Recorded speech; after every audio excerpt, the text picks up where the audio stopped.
pwede magtanong kuya. Bakit pala? May nawawala kasi yung pera ko. May nakita ka dyan kanina? Wala man eh. Ang unti naman ang gadanan dyan, mga bata lang. Ayun na. Sayang pa yun. 1,000 din yun eh. Pambili ko pa naman ng ano yun.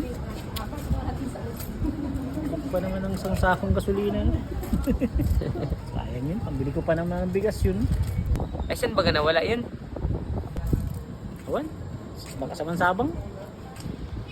Ay na. Mansabang ay layo. Sabay dinig sa bayan gahanap sa buwak. Ano ka, Uslo. Uslo. Nawala yung 1,000 oh. Ah. Katangahan ah.